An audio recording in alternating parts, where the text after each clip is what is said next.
श्रीराम श्रोते पुसती कोण ग्रंथ, काय बोलिले जियथ, श्रवण केलियाने प्राप्त काय आहे. ग्रंथा नाम दासबोध, गुरु शिष्यांचा संवाद, येथ बोलिला विशद भक्ती मार्ग. नवविधा भक्ती. श्रावण मास सप्ताहाचा प्रारंभ आहे आणि आपण आपला जो गुरुग्रंथ आहे श्रीमद ग्रंथराज दासबोध समर्थ रामदासांचा, त्याचं आता नित्य श्रवण नित्य वाचन महिनाभर करायचं. प्रत्येकाने इथे येऊन समास वाचायचे. वाचन तेच श्रवण असतं. इथे श्रवणाचं महत्व आहे. श्रवणाचंच महत्व आहे. कशासाठी? ज्ञान प्राप्तीसाठी. मनुष्याला, मानवाला अगदी प्राथमिक स्वरूपात म्हणजे पहिल्या जन्मजात जे ज्ञान प्राप्त होतं ते श्रवणाने होतं. आणि अगदी तुम्ही पाहाल, अभिमन्यूचं जरी उदाहरण तुम्ही आठवलं तर तुम्हाला असं कळेल की जन्माआधी सुद्धा तिथे श्रवणच घडतंय गर्भामध्ये. म्हणून श्रीकृष्णाने सांगितलेलं ज्ञान अभिमन्यूने आत्मसात केलेलं होतं. ऐका ना चक्रव्यूहाची गोष्ट. याचा अर्थ श्रवण किती महत्वाचं आहे हे लक्षात घ्या. ज्ञान प्राप्तीसाठी आणि आत्मज्ञान प्राप्तीसाठी एकमेव असंच सांगितलं पाहिजे तुम्हाला सगळ्यांना. श्रवण हेच साधन आहे. आणि म्हणून हा सगळा जो श्रावण मास आहे त्याला साधन मास म्हटलेला आहे. श्रावणाचं नामाभिधानही लक्षात घ्या. श्रावण महिना आहे म्हणजे या महिन्यात श्रवण करायचं आहे, ऐकायचं आहे, ज्ञान ऐकायचं आहे, आत्मज्ञान ऐकायचं आहे. आणि तुम्ही सगळे भाग्यवान भगवंत आहात की तुम्हाला सद्गुरु मुखातून ज्ञान प्राप्ती घडलेली आहे, घडते आहे. किती भाग्यवान. निसर्गदत्त महाराज, रणजित महाराज, त्यांच्या आधी सिद्धरामेश्वर महाराजांची निरूपण आहेत उपलब्ध, भाऊसाहेबांची आहेत. त्यांनी सांगितलेलं ज्ञान, गुरुलिंग जंगम महाराजांनी सांगितलेलं ज्ञान, त्यांचं एक ग्रंथ आहे महाराजांवर वचन असं आहे. तर सांगण्याचा हेतू काय की हे जे आपल्याकडे सद्गुरु ज्ञान उपलब्ध आहे, सद्गुरु मुखातून आलेलं, आणि सद्गुरु म्हणजे प्रत्यक्ष परमात्मा, प्रत्यक्ष परमात्मा, त्यांनी सांगितलेलं ज्ञान तुम्हाला प्राप्त आहे आजही. तर म्हणून सिद्धरामेश्वर महाराजांची निरूपण आहेत, निसर्गदत्त महाराज, रणजित महाराज यांची निरूपण आहेत. यांचं तुम्ही नित्य वाचन केलं पाहिजे. नित्य असं नाही कधीतरी उघडून काढलं निरूपण आणि वाचलं, असं नाही. नित्य वाचन केलंच पाहिजे. आणि ते जेव्हा तुम्ही एका जागी बसून वाचन करता ते डायरेक्ट सिद्धरामेश्वर महाराज, निसर्गदत्त महाराज, रणजित महाराज यांच्याकडून आलेलं ज्ञान श्रवण होतं तुम्हाला. हे लक्षात घ्या. काय महत्व आहे आपल्या या निरूपणांचं, सद्गुरूंच्या निरूपणांचं. आता हा जो ग्रंथ दासबोध आहे, सद्गुरुमुखातून आलेला आहे. समर्थ रामदास सद्गुरु त्यांनी सांगितलेलं ज्ञान आहे. त्यांच्या शिष्याने ते उतरवून घेतले, लिहून घेतलेलं आहे. अशी ग्रंथ रचना आहे. दासबोध हा गुरु शिष्यांचा संवाद आहे. जसा भगवद्गीता गुरु शिष्यांचा संवाद आहे तोही. तेव्हा सद्गुरूंच्या मुखातून जे ज्ञान आलेलं आहे त्याचं श्रवण ज्यांना ज्यांना घडतं आणि घडलेलं आहे ते भाग्यवान भगवंत आहेत. कारण ते आत्मज्ञान जसंच्या तसं म्हणजे सद्गुरुमुखातून आलं आणि श्रवणातून तुमच्या हृदयात पोहोचलेलं आहे. म्हणून ते महत्वाचं आहे, लक्षात घ्या. ग्रंथात सांगितलेलं आणि जे वचन तुम्हाला प्राप्त झालेलं आहे ते सद्गुरु मुखातून प्राप्त झालेलं आहे. डायरेक्ट प्रत्यक्ष सद्गुरु मुखातून ते वचन तुम्हाला महत्व कळावं म्हणून सांगतोय. गुरुमंत्राचं नामाचं महत्व तुम्हाला कळावं म्हणून सांगतोय. ते श्रवण तुम्हाला ज्या दिवशी घडलं तो दिवस महान भाग्याचा तुमच्या आयुष्यातला, जीवनातला तो दिवस आठवा. ती सद्गुरु भेट आठवा आणि ते वचन आठवा. नित्य आठवा, विसरू नका. ते स्मरण ताजं ठेवा, जागत ठेवा हृदयामध्ये. ती भेट, गुरु भेट. तर या ग्रंथ आता बघूया एक एक पहिली ओवी काय जरा पुन्हा वाचा. श्रोते पुसती कोण ग्रंथ, काय बोली रे जियथ, श्रवण केली आणि प्राप्त काय आहे. श्रोता विचारतोय, शिष्य विचारतो, हा ग्रंथ कोणता आहे आणि हे आम्ही ऐकल्यावरती आम्हाला काय प्राप्त होणार आहे. विचारलंच पाहिजे. आणि गुरु सांगतात, सद्गुरु सांगतात, तुमच्याकडनं प्रश्न आला की तुम्हाला उत्तर मिळणार. तुमच्याकडे जो प्रश्न असेल त्याचं उत्तर तुम्हाला मिळणार. इथे काय विचारतो की हा ग्रंथ कोणता आहे. तुम्हाला हे प्रश्न पडला पाहिजे. कोणता प्रश्न पडला पाहिजे. हा ग्रंथ ठीक आहे, दासबोध ग्रंथ आहे. तुम्हाला काय प्राप्त झालेलं आहे. तुम्ही म्हणून जन्माला येऊन काय प्राप्त झालेलं आहे. तुम्हाला हा ग्रंथ प्राप्त झालेला आहे. हा देह सुद्धा एक ग्रंथ आहे. मग हा जो ग्रंथ आहे तो कसा प्राप्त झालेला आहे,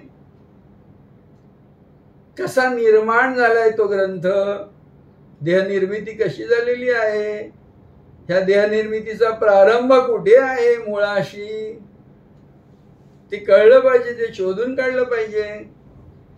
नाही तर जन्माला आल्याचं फळ काय. शेवटी जन्माला आला आणि गेला, दुःख कष्ट भोगले,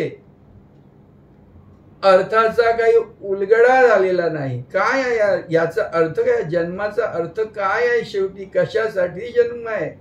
लक्षावधी कोट्यावधी जीव जीवाणू जन्मतात. किती काय 84 कोटी काय लक्ष योनींचा फेरा घडतोय. चार खाणीतले कीटकापासून नाना प्रकारचे जन्म घेत आहेत प्राणी जीव आणि येत आहेत आणि जात आहेत.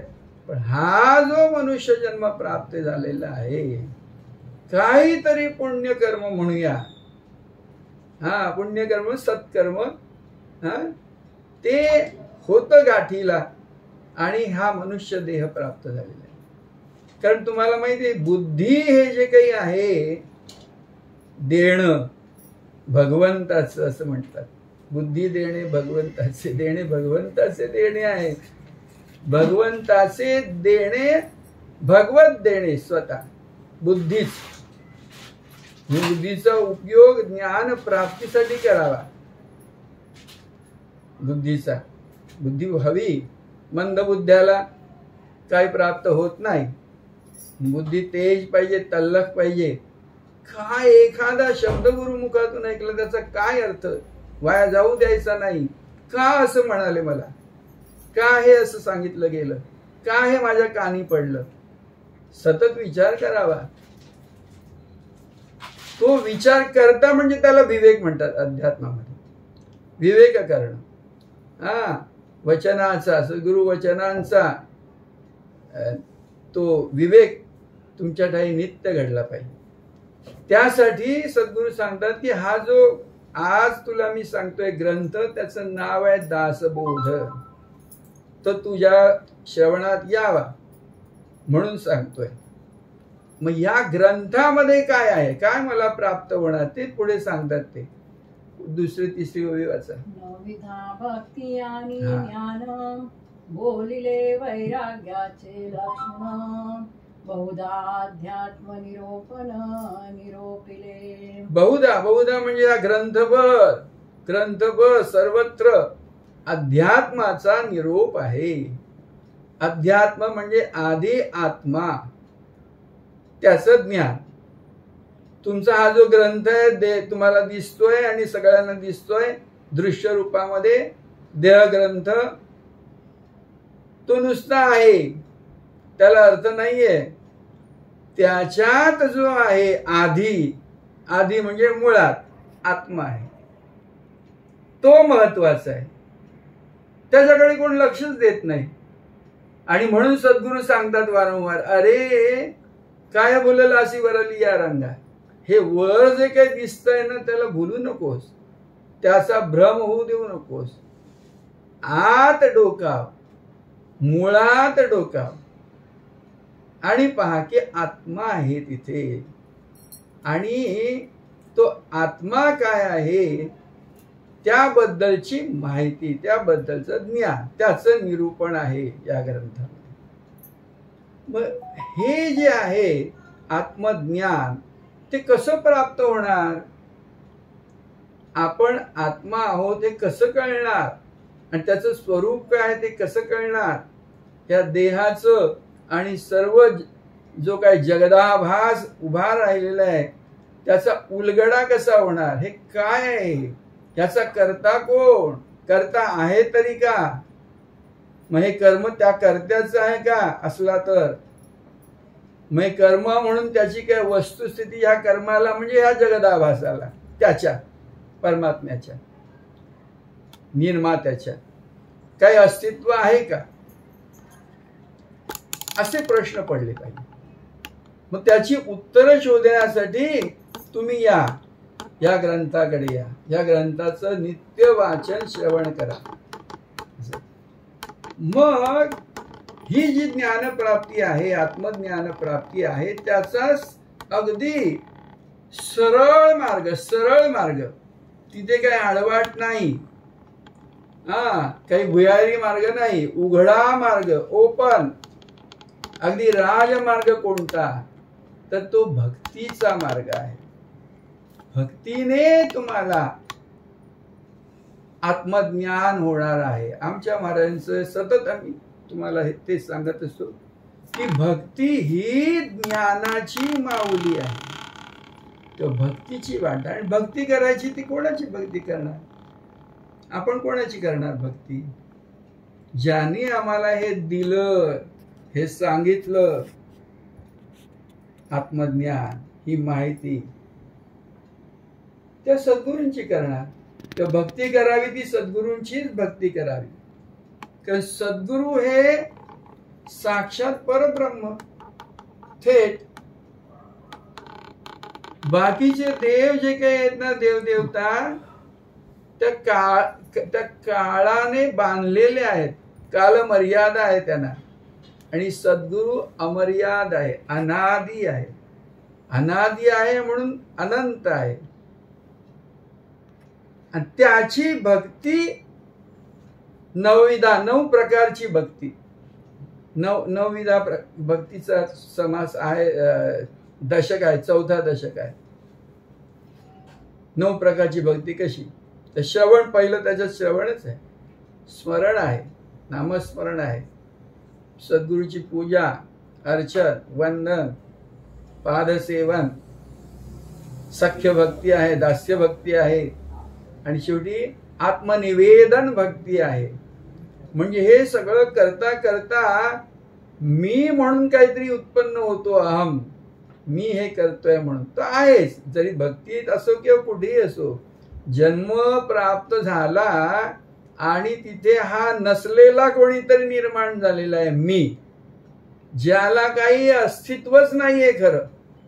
आणि आम्ही प्रत्येक वेळी तो मीच उभा करतो बघा, त्याला अस्तित्व नाहीये. म्हणून त्यासाठी अध्यात्माची वाट धरावी. ज्याला अस्तित्वच नाही, कसलंच, कधी नव्हतंच आणि कधी असणार नाही, असा जो मी आहे त्याला आपण धरून ठेवतोय, नसलेल्याला. आणि सद्गुरू सांगतायत तो नाहीये, हा मी बाजूला ठेवतो. आणि मी कशाच्या आधारे आहे, तर मुळात काय आहे, तो आत्मा, त्याच्याही आधी मुळात परमात्मा आहे. मग हे तू उलगडून पहा जरा, विवेक करून, विचार करून. आणि त्याच्यासाठी मार्ग कोणता, तर हा भक्तीचा मार्ग आहे. भक्तीची वाटचाल, भक्तीची कास धर. मग तुला आपे आप म्हणजे सहज सहज ते तुला ज्ञान होणार आहे सद्गुरु भक्तीने. सद्गुरूच्या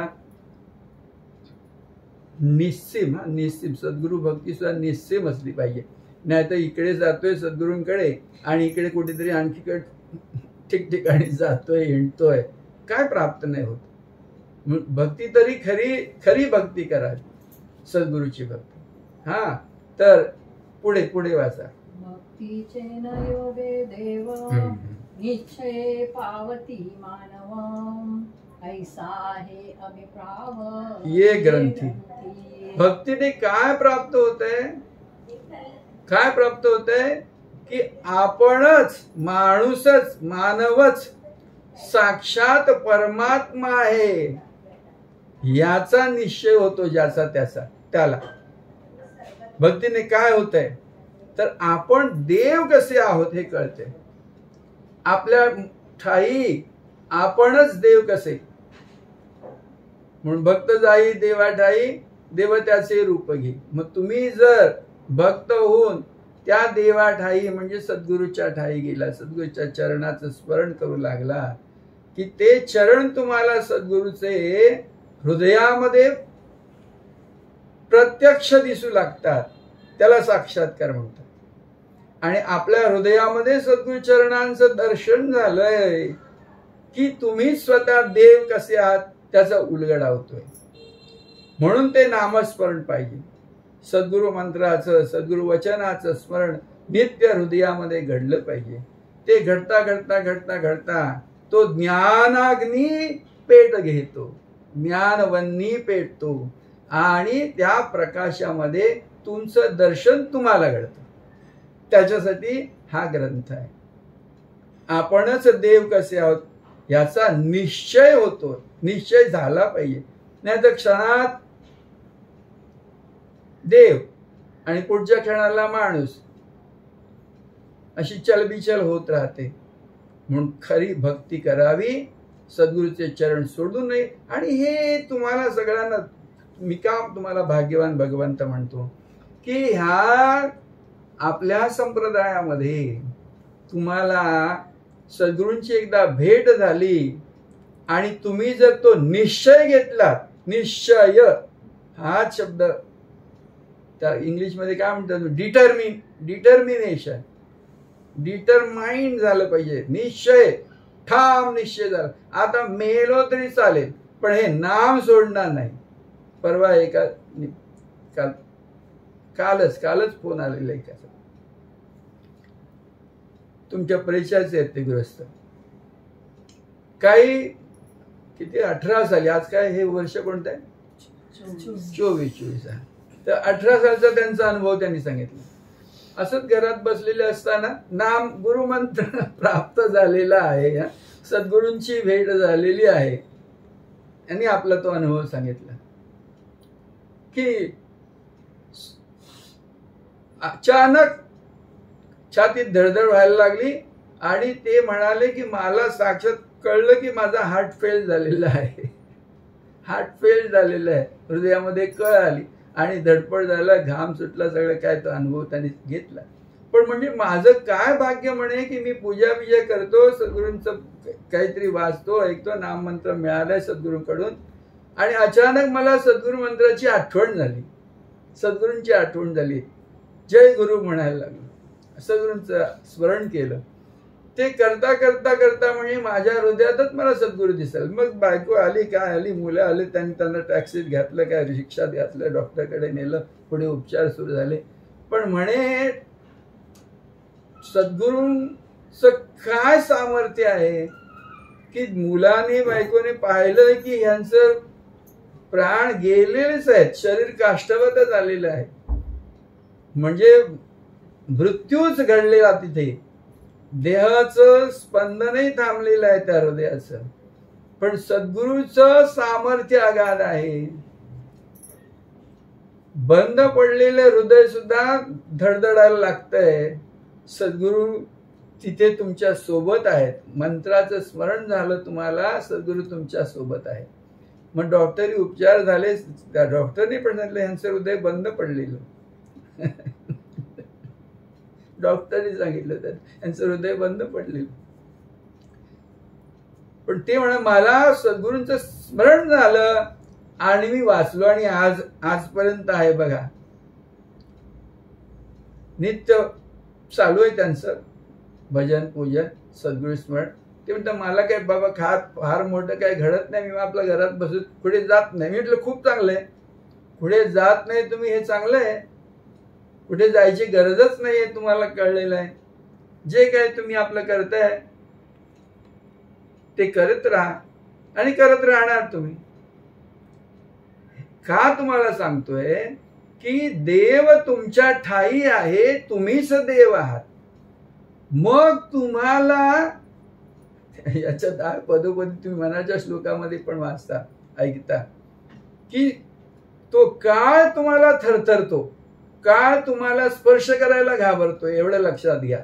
सद्गुरु मंत्र ज्या ठाई आहे तिथे काळ स्पर्श नाही, काळाचा स्पर्श नाही. तर तुम्ही काळाच्या पलीकडे गेलेले असतात, काळाच्या उरावर पाय ठेवून तुम्ही पलीकडे गेलेले असत. अमृत तत्व जे काय ते तुम्ही होऊन राहिलेले असतात त्या महामंत्राच्या सिद्धीने, सद्गुरूच्या भेटीने, सद्गुरूच्या भेटीने. तर काय महत्व आहे सद्गुरू भेटीचं हे लक्षात घ्या. पुढे वाचा. मुख्य भक्तीचा निश्चय, शुद्ध ज्ञानाचा निश्चय, आत्मस्थितीचा निश्चय बोलिला असे. शुद्ध उपदेशाचा निश्चय, सायुज्य मुक्तीचा निश्चय, मोक्ष प्राप्तीचा निश्चय बोलिला असे. याला सायुज्य मुक्ती म्हणतात. 4 मुक्ती सांगितलेल्या आहेत ना, सलोकता, स्वरूपता, समीपता आणि सायुज्यता. म्हणजे सलोकता म्हणजे देवाच्या लोकाला तुम्ही जाता, स्वरूप देवाचं रूप तुम्हाला प्राप्त होतं, देवाच्या जवळ तुम्ही पाहता. शेवटी चौथी जी मुक्ती आहे ती कोणती? सायुज्यता मुक्ती. म्हणजे तुम्हीच देव होता, देवा वेगळे तुम्ही उरत नाही. हा या भक्तीचा महिमा आहे. तेव्हा भक्तीची वाट चालायला लागा आणि आपल्या ठाई देवत्व जे आहे ते जागृत करा.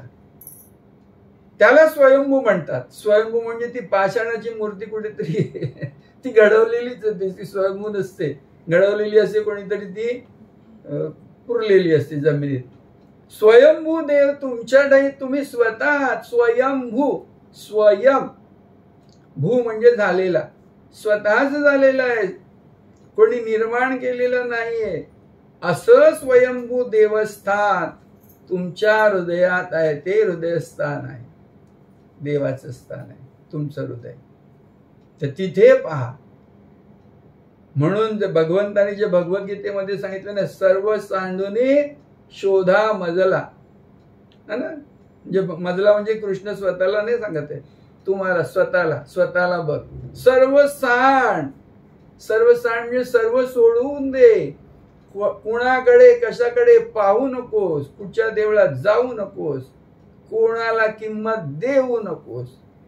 तुला स्वतःला किंमत दे, स्वतःचं मूल्य ओळख. अमूल्य आहे जे, ज्याचं मूल्यच नाही, अमौलिक रत्न तुझ्या हृदयामध्ये आहे, ते पहा.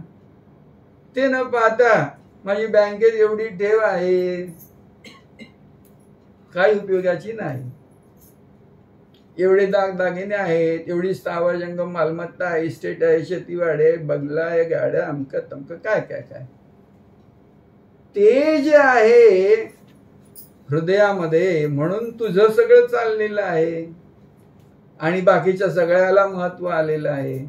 तेच जर नसेल परमात्मा स्वरूप, आत्मस्वरूप हृदयामध्ये, तर बाकी कशाला काय किंमत आहे. मग कोणाला महत्व आहे, कशाला महत्व आहे, इकडे तुमचं लक्ष गेलं पाहिजे. स्वला महत्व आहे. जो आत्मा आहे, परमात्मा आहे, त्याला महत्व आहे. म्हणून स्वरूप ओळखा, स्वला जाणा आणि स्वस्थ व्हा. म्हणून तो जे स्वरूप जे आहे, आत्मरूप जे आहे, ते जाणायचंय. त्याच्यासाठी हे ग्रंथ, दासबोधासारखे ग्रंथ, दासबोध ग्रंथ श्रवण करायचंय. पुढे वाचा, वाचा. स्वरूपाचा निश्चय आणि स्वरूपाचा निश्चय घ्यायचा आहे. निश्चय शब्द काय? जो चळत नाही, जो चळत नाही, जो ढळत नाही, असा निश्चय करायचा आहे. आज केला आणि उद्या विसरला असं नाही. मी देव आहे म्हणजे मी देव आहे. आमचे सिद्धरामेश माझ्या लहानपणापासून सांगायचे की मी देव आहे म्हणून. गुरु भेट झालेली नसताना, म्हणून साक्षात परमात्मा. गुरु भेट झालेली नसताना आधीपासूनच सांगायचे, खेळताना पण म्हणायचे मी देव आहे. हा, तर तो आपण देव आहोत याचा निश्चय झाला पाहिजे. पुढे देवाचा निश्चय, मुख्य भक्ताचा निश्चय, जीवशिवाचा निश्चय बोलिला असे. जीवशिवाचा निश्चय म्हणजे काय? जीव आणि शिव वेगळे असं नाही. जीव हाच शिव आहे याचा निश्चय. जीवशिवाचा निश्चय म्हणजे काय? जीव हाच शिव आहे, परमात्मा आहे याचा निश्चय. ब्रह्माचा निश्चय, नाना मतांचा निश्चय, आपण कोणा निश्चय बोलिला असे. मुख्य उपासना लक्षण, नाना कवित्व लक्षण, नाना चातुर्य लक्षण बोलिले असे. ग्रंथांमध्ये मायोद्भवाचे लक्षण, मायोद्भव, मायोद्भव म्हणजे ही माया, हे दृश्य रूप जे काही उभं राहिलेलं आहे ते खरं आहे की खोटं आहे, ते कसं निर्माण झालेलं आहे याची माहिती, याचं ज्ञान तुम्हाला या ग्रंथामध्ये सांगितलेलं आहे. मग हे माया कशी नाहीशी होते उद्भवलेली, जी नाहीच आहे पण आहे असं दिसतंय, हे कसं काय? तर याबद्दलचं ज्ञान तुम्हाला या ग्रंथामध्ये मिळणार आहे. पुढे पंचभूतांचे लक्षण, करता कोण हे लक्षण बोलिले असे. नाना किंत निवारिले, नाना संशय छेदिले, नाना आशंका फेडिले, नाना प्रश्न. जे जे काही तुमचे प्रश्न असतील, समस्या असतील, शंका असतील, तुमच्या मनात निर्माण होणाऱ्या आत्मज्ञानाबद्दलच्या, त्यांचं निरसन तुमच्या सर्व प्रश्नांचं या ग्रंथामध्ये होणार आहे. त्याच्यासाठी श्रवण करा, त्याच्यासाठी वाचन करा दासबोधाचं. आणि दासबोध हा असा ग्रंथ आहे, महाराष्ट्राला भारतामधला हा एकमेव ग्रंथ असा आहे की अध्यात्माचं ज्ञान सांगता सांगता तुमच्या दैनंदिन जीवनामध्ये तुम्ही कसं वागावं, व्यवहारामध्ये कसं वागावं याचंही ज्ञान तुम्हाला दासबोधामध्ये आहे. व्यवहार ज्ञान आहे. नाही तर बघा आत्मज्ञानाच्या किंवा परमार्थ ज्ञानाच्या ग्रंथामध्ये केवळ परमार्थ ज्ञान सांगितलेलं असतं, ब्रह्मज्ञान सांगितलेलं असतं. हा ग्रंथ एकमेव असा आहे समर्थांचा की तुम्हाला लौकिक आयुष्य तुमचं सुद्धा कसं व्यवस्थित करता येतं आणि केलं पाहिजे याचं सुद्धा ज्ञान सांगितलं. म्हणून आमचे महाराज ना, अगदी आमचे महाराज काय किंवा रणजित महाराज काय, यांचं नेहमी सांगणं काय की तुमचा व्यवहार सुद्धा चोख राहायला पाहिजे.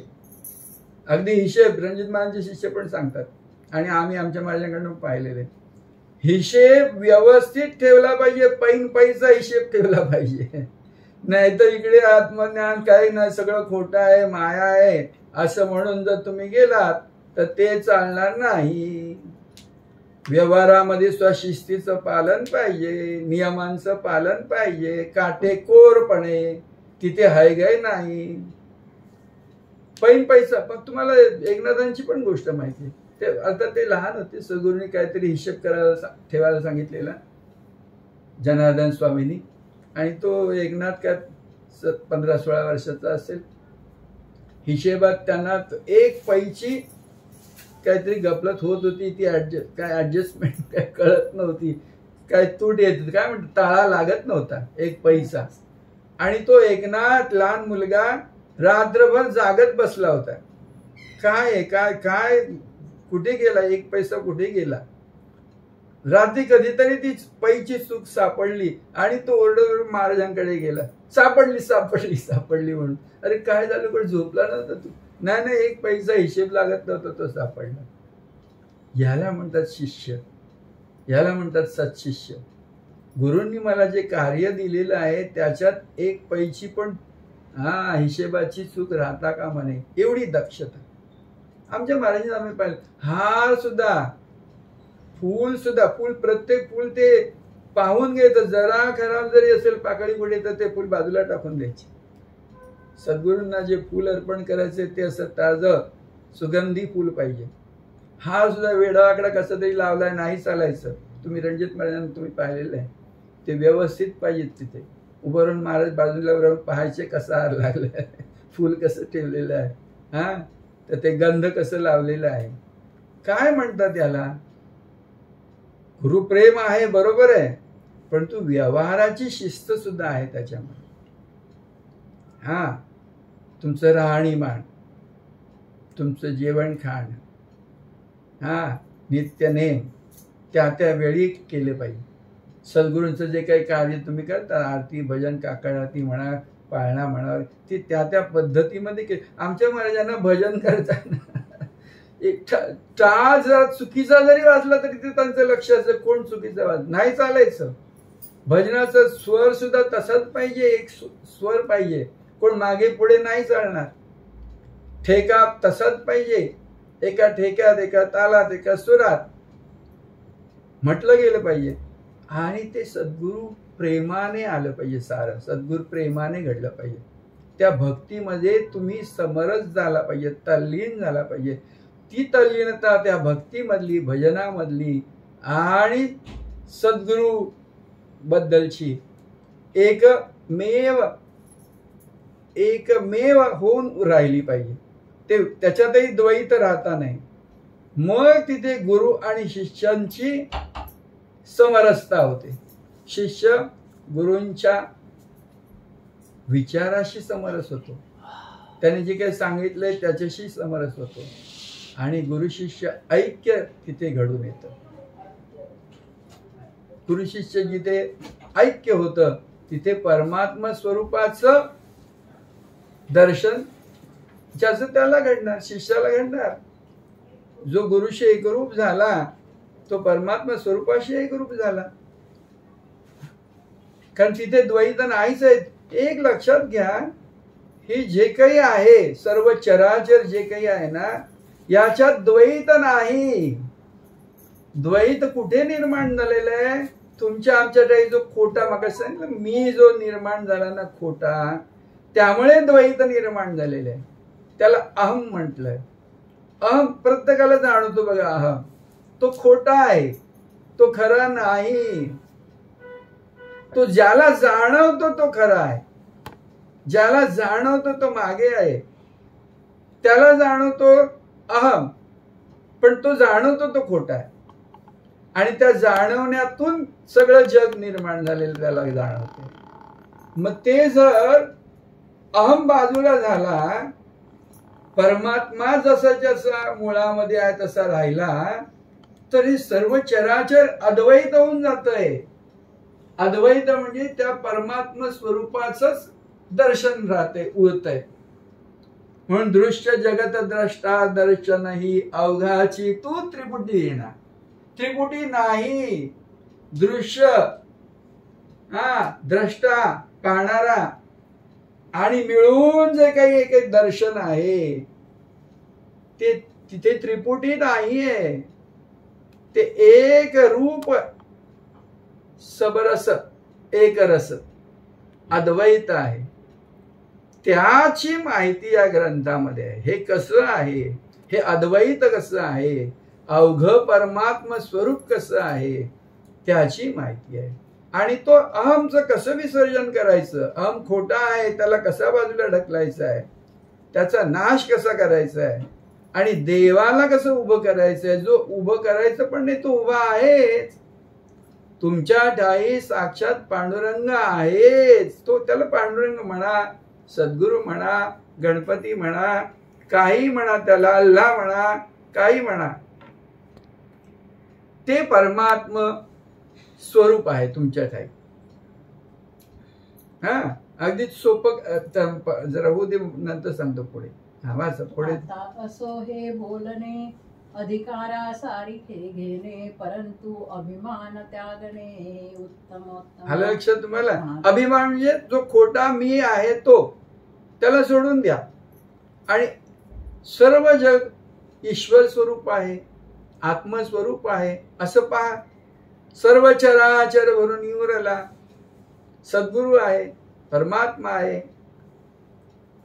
असं म्हणताना सुद्धा थोडस वेगळं वाटतं.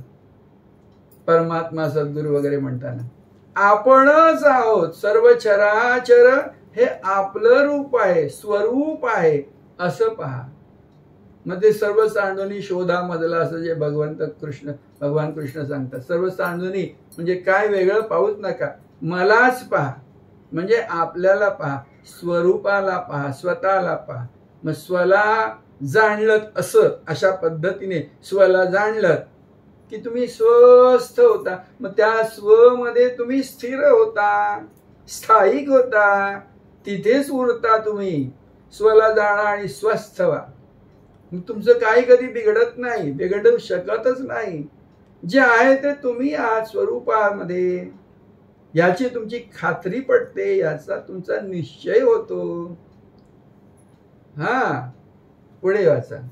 मागा श्रोते आक्षेपिले, जिये ग्रंथी काय बोलिले, ते सकळही निरोपिले, सकळीत मार्गे, आता श्रवण केली याचे फळ. आता बघा, हा ग्रंथ वाचल्यावर तुम्हाला काय प्राप्ती होणार आहे, फलप्राप्ती काय ती सांगितलेली आहे. या पालटे तत्काळ तुटे संशयाचे मूळ एकसरा, मार्ग सापडे सुगम, न लगे साधन दुर्गम, सायुज्य मुक्तीचे वर्म ठाई पडे. कोणतं वेगळं साधन नाही. बघा ना, जगामध्ये काय काय करतात लोक, कुठे कुठे जातात, काय काय नाना प्रकार हठयोग करतात, काय करतात, पीडा सहन करतात, उपवास करतात, रिश्तेदार जातात, घरदार सोडतात. काही करायची गरज नाही. कोणतीही उपासना नाही, कोणतीच उपासना नाही. स्वप्राप्तीसाठी काय उपासना असणार? काय उपासनेची गरजच नाहीये. बैसले ठाई पांडुरंग, फक्त बस एका जागी आणि पहावे आपणासी आपण या नाव ज्ञान. स्वतःला पहा, फक्त त्याची रीत आहे. आपण आपल्याला कसं पाहायचं याची रीत या ग्रंथामध्ये आहे. साधन काही नाही. साधन हेच आहे, जे काही श्रवण करताय ना, हे ते साधन आहे. श्रवणा वेगळं काही साधन नाही. मग काय करावं लागतं? काय करावं लागत नाही, नुसतं बसायचं आणि ऐकायचं आहे. आता ऐकायचं म्हणजे काय, तुम्हाला आहेत उपलब्ध आधुनिक काळामध्ये सद्गुरूंचे निरूपणांचं, काय म्हणा, ध्वनिफिती म्हणा, चित्रफिती म्हणा, काही नाही तर ग्रंथ आहे. निरूपणांचे, सद्गुरूंच्या निरूपणांचे ग्रंथ वाचन करा.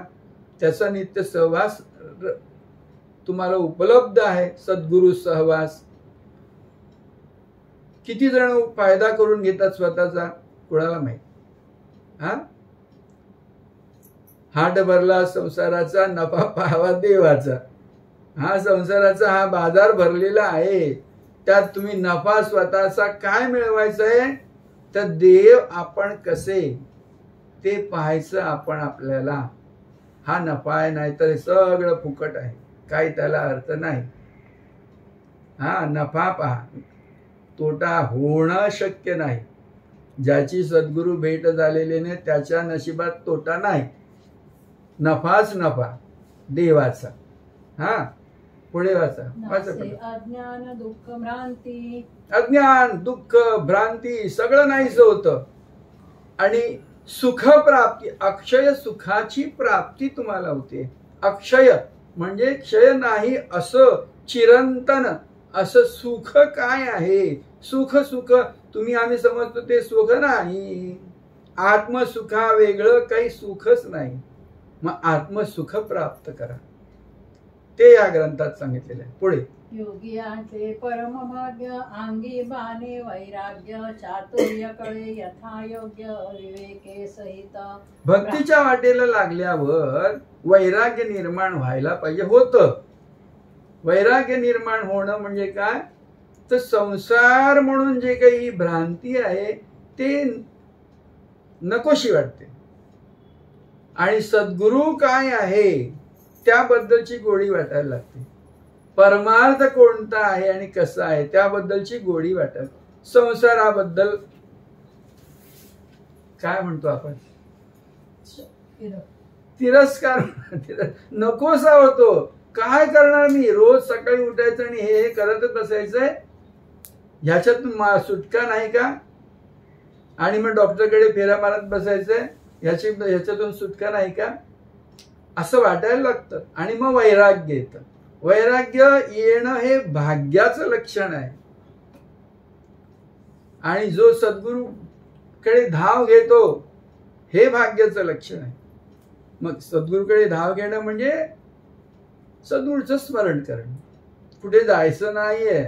सद्गुरूकडे धाव घेणं म्हणजे हृदयामध्ये सद्गुरूला पाहणं, बाहेरचं सगळं सोडून देणं. हा ते सद्गुरु वचन आठवणं हृदयामध्ये. वाचा अवगुणी अवलक्षण. मुद्दाम सांगतोय एक एक एक ही ओवी वाचायला, कारण प्रत्येक ओवी महत्वाची आहे.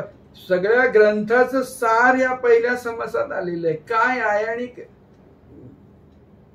काय नाही, काय नाही असं नाही, सर्व आहे. अध्यात्माचं सार या ग्रंथामध्ये आहे. दासबोधामध्ये दासाला केलेला बोध, बोध म्हणजे उपदेश, दासाला म्हणजे भक्ताला. आणि दासालाच दाखवलेलं आहे की तू दास नाहीस, मुळाशी जा, उलटा हो, माघारी ये. तू दास नाहीस तर तू सदा आहेस. पहा काय अर्थ आहे. तू दास नाहीसच, सदा म्हणून जे आहे शिवस्वरूप, परमात्मा स्वरूप, सदाच चिरंतन, ते तू आहेस. हा दासाला बोध केलेला आहे की तू सदा आहेस. हाच बोध या ग्रंथामध्ये आहे.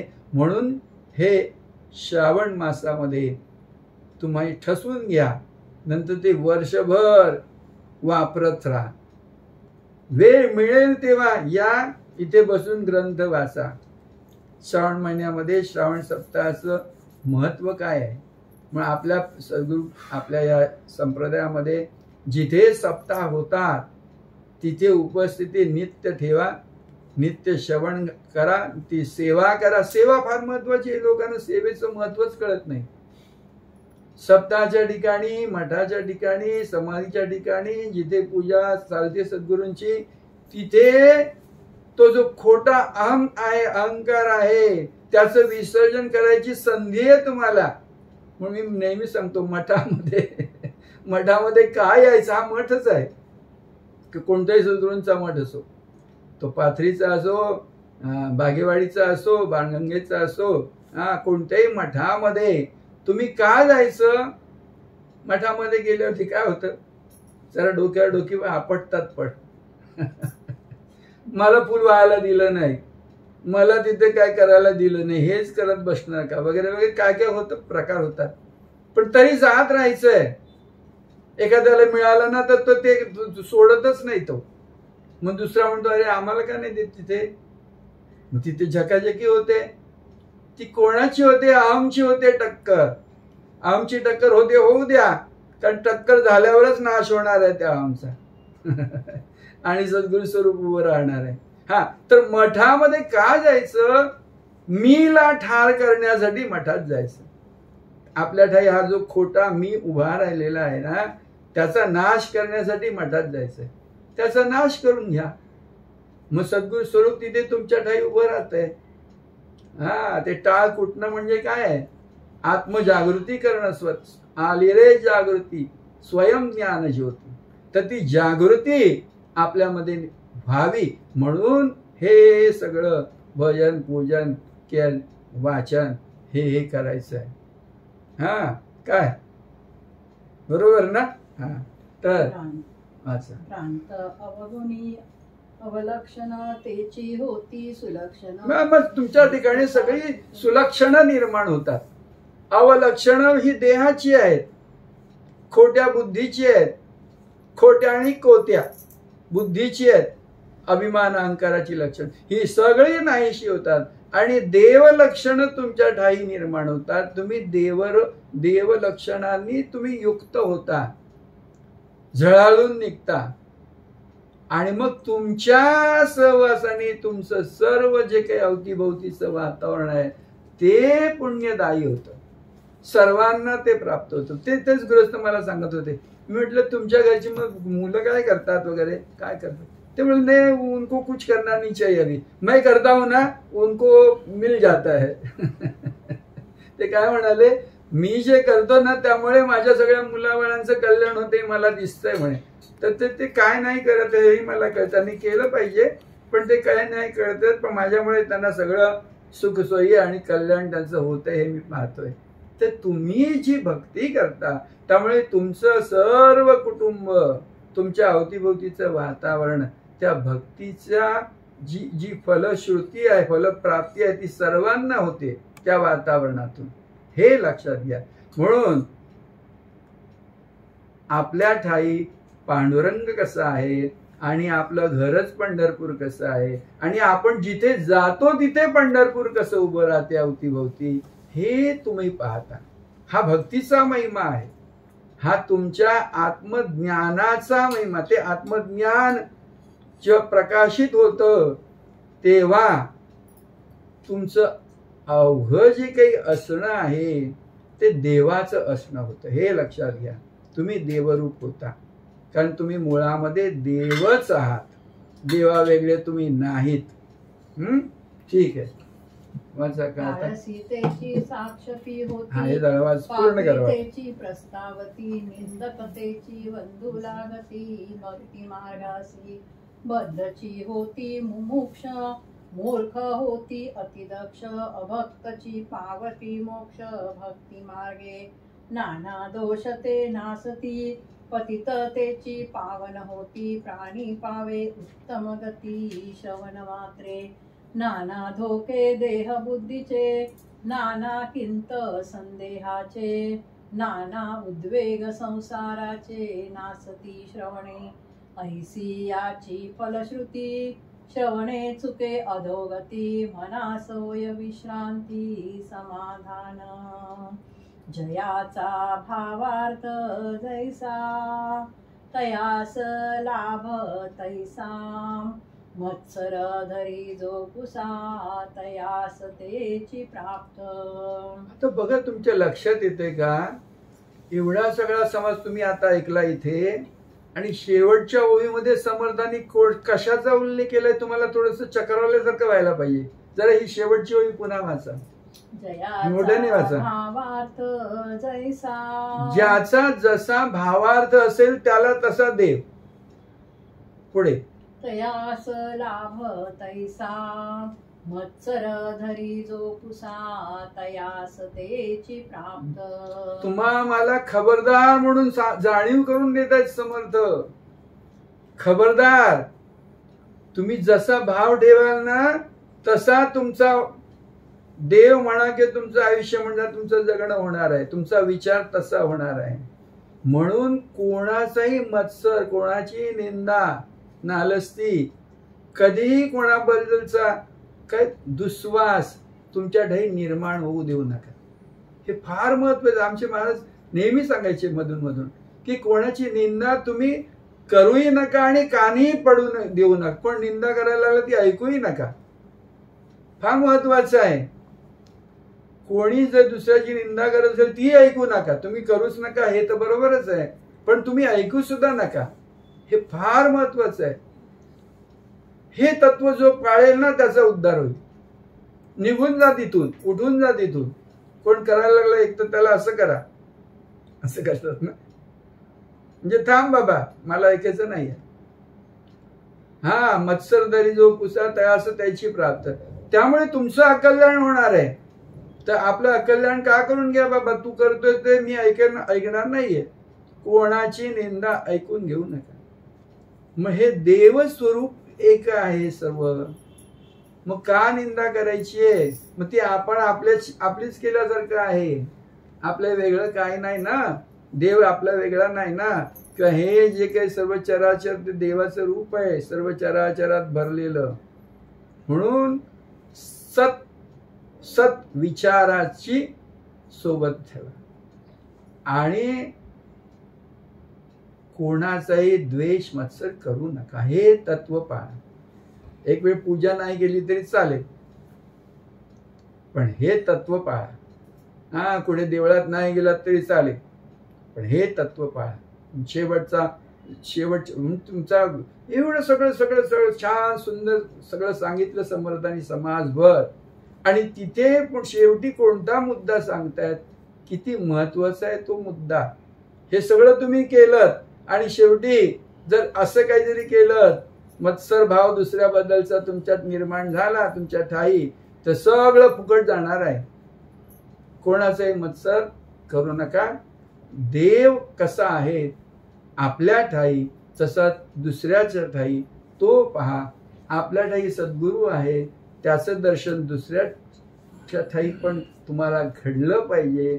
मग ते देवाचं काय देवत्व आहे, साधूचं काय साधुत्व आहे. हा ते तुमच्या ठाई काय होतं जाग होतं उभं राहतंय. प्रकाशित होतो देव जो स्वयंभू आहे, स्वयंप्रकाशी आहे. त्याचा प्रकाश सर्वत्र पसरतो. ज्ञानाचा प्रकाश सर्वत्र पसरतो. तर तो ज्ञान प्रकाश आपण प्राप्त करून घ्यायचा. आता बघा इथे जे कोणी तुम्ही आलेले आहेत, तुमच्या घरचे पण लोक इथे आले पाहिजेत वाचन करायला. नाहीतर ते कोणी बसले ठाण्याला, त्यांना पाठवा एक दिवस इथे येऊन करू दे, वाचन करू दे. हा काय कोण कुठे जातोय, कुठे हा काय करतोय, MBA करतोय, त्याला म्हणते MBAचं जा लेक्चरला, पण इथे येऊन एक प्रवचन काय महाराजांचं ऐक इथे, किंवा इथे जाऊन एक समास वाच सकाळचा रोज महिनाभर पण नाही या महिन्यात. आता काय 20, 25, 27, 28 दिवसच आहेत हो की नाही. आज तारीख किती 5, पुन्हा 1 तारीख पर्यंत आहे ना काहीतरी समास. मग 17, 28 दिवस एक समास इथे येऊन वाचला तरी खूप आहे. त्यामुळे काय होणार आहे, त्या कोणी असेल तुमच्या घरातलं व्यक्ती, त्याला हे काय आहे याचं महत्व कळणार आहे. नाही तर काय कळत नाही. नोकरी धंदा आमचे महाराज सुट्टी घ्यायला लावायचे, सप्ताहाला सुट्टी घेऊन या. काय महत्व आहे सप्ताहाचं. काम धाम सोडा ती होतच राहणार आहेत महत्वाची आणि आणीबाणीची तुम्हाला वाटतच राहणार आहे. आणीबाणी ही वाटली पाहिजे की हे सगळं काय आहे, सगळं फुकट चाललेलं आहे. फुकट चाललेलं जे आहे ते परत आपल्याकडे प्राप्त करायचंय. जे अमोलिक रत्न जे आहे ते आपल्याला प्राप्त करायचं आहे. मग सप्ताह असेल किंवा इथे भजन चालतं, भजनाला येऊन उभे राहा, भजन कर. नुसतं आरतीला येऊन उभे राहण्याचं पण महत्व नाहीये. भाऊसाहेब महाराजांची 4 भजन आहेत. त्यातलं राजाविराज सकाळचं म्हटल्यापासून तिथपर्यंत शेवटचं होईपर्यंत तुम्ही तिथे उभे राहिले पाहिजेत. आमचे महाराज अंगात ताप असं महाराज तुम्ही पाहिलेले की तब्येत बरी नसताना सुद्धा उभे राहून तिथे भजन करतायत, आरतीला उभे राहतायत येऊन, हा भजनाला उभे राहतायत. तर आमचे महाराज खाली सगळं होतं त्यांचं, पण तिथे वर उभे राहून भजन करायचे. मोठे अंगात 5-5 डिग्रीचा ताप असताना ती मोठी झांज घेऊन उभे राहायचे आणि भजन करायचे. आणि आपल्या उदाहरण त्यांची आम्ही पाहिलेलं आहे ना. त्यामुळे काय भजनाचं महत्व आहे ते त्यांनी आपल्या स्वतःच्या आचरणाने त्यांनी आम्हाला दाखवून दिले. आम्ही सुद्धा काय भाग्यवान आहोत की 2 सद्गुरू आम्हाला सहवास लाभला. निसर्गदत्त महाराज, रणजित महाराज, त्यांच्याबरोबर त्यांचे एक साक्षात्कारी गुरुबंधू काळसिद्धेश्वर महाराज, स्वामी महाराज, आणि ते कांतीलाल महाराज, वखारिया महाराज, आणखी सुद्धा यांची प्रत्यक्ष भेटल्यानंतर आम्ही बागेवाडीला एकदाच रणजित महाराज गेलेलो. कोणते कन्नूरचे महाराज, गणपतराव महाराज, त्यांना आम्ही साक्षात पाहिलं. तर यांची साक्षात्कारी सत्पुरुषांची दर्शनं ही कधी तुम्ही आठवाल त्यावेळी त्यांचं ते स्वरूप तुमच्या ठाई जाग होत आहे. साक्षात सद्गुरु स्मरण तिथे जेव्हा तुमचं घडतंय ना, ते चैतन्य, ते परमात्म स्वरूप तुमच्या ठाई उभं राहत आहे. तो भाव, म्हणून जसा भाव ठेवाल तसा देव तुम्हाला. तर तुम्ही भाग्यवान आहात. दासबोधाचं नित्य वाचन श्रवण चालू महिन्यात, ठीक आहे, हा श्रावण मास आहे, रोज दासबोधाची संगत सोडू नका. दासबोध नित्य आणि मनाचे श्लोक. मी तर दासबोधाचं नवं सगळ्या अध्यात्माचं सार या मनाच्या श्लोकामध्ये आहे. मनाच्या श्लोकामध्ये सर्व अध्यात्माचं, सर्व जे काही जगामध्ये जितके असतील आध्यात्मिक ग्रंथ, त्यांचं सार या 205 श्लोकांमध्ये आहे. किती महत्वाचे मनाचे श्लोक. तर श्रावण मास म्हणजे श्रवण मास, आणि श्रवणानेच केवळ आत्मज्ञान प्राप्ती होते. श्रवणानेच केवळ, श्रवण हेच साधन आहे आत्मज्ञान प्राप्तीचं, हे लक्षात ठेवा. जय गुरु. प्रजादिनाथ सद्गुरुनाथ निसर्गदत्त महाराज की जय. पहिल्या श्लोकाचे 2 आणि शेवटी वाचलं त्याच्या 2 अशा वाचायचे.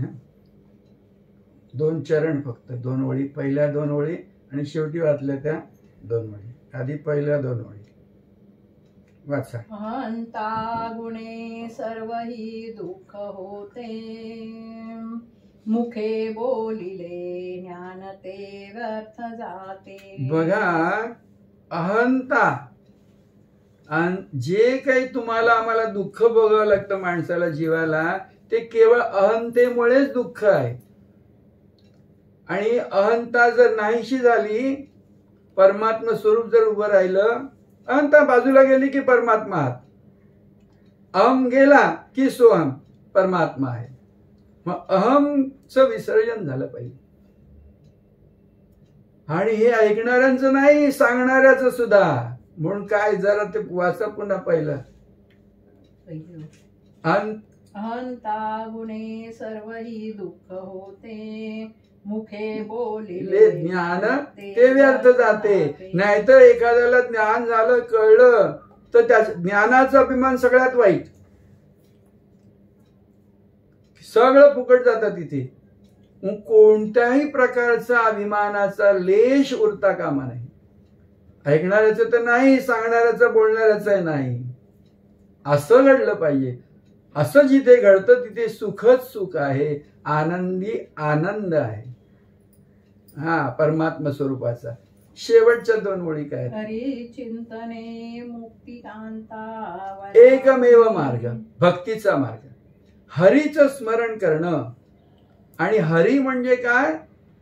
हे सगळं जे काही उभं राहिलेलं आहे हे हरलं म्हणजे नाहीच झालं की जो उरतो तो हरी आहे, आत्मस्वरूप. मग त्याचं चिंतन करा. हरी चिंतने मुक्ती कांता. मग मुक्ती कांता तुम्हाला वरते म्हणजे तुमची दासी होते. मुक्ती तुमची दासी होते. तुमच्या वेगळी मुक्ती उरत नाही. तुम्ही जिथे आहात, जसे आहात, ते तुमचं स्वरूप मुक्त आहे. मोक्ष तुमच्या चरणावर लोटांगण घेतो. हे भक्तीचं सामर्थ्य आहे. तर भक्ती वेगळे राहू नका. भक्तीतच मुक्ती आहे. भक्ती हीच मुक्ती आहे. जय गुरु. राजाधिराज सद्गुरुनाथ निसर्गदत्त महाराज, सद्गुरुनाथ सिद्धरामेश्वर महाराज की जय. मुला मोठ्याने राजा